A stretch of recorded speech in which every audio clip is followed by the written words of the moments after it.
une simulation. La simulation est utilisée en pédagogie et donc la simulation permet à l'apprenant de se plonger réellement dans le métier, même si on construit des smartphones en plastique, de se plonger dans le métier qu'il va exercer plus tard, donc réellement de jouer un rôle, ça donne du sens, ça éveille des questions en lui, ça lui permet de se projeter dans l'avenir, ça le motive. Donc ça veut dire que l'apprenant, il est d'une part passif, il observe une illustration, hein.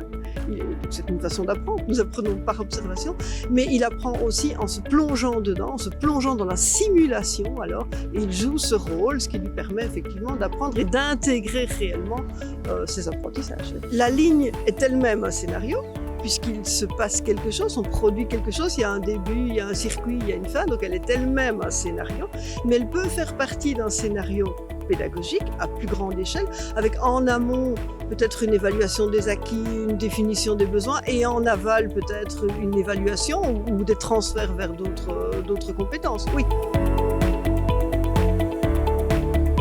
Tout à fait, puisque la personne, elle aura déjà eu une expérience de terrain artificielle, mais elle aura quand même une expérience de terrain. Ça veut dire que l'apprentissage aura imprégné toute la personne, tout ce qu'elle est, aussi bien le savoir, que le savoir-faire, que le savoir-être et son attitude, sa position face à la machine.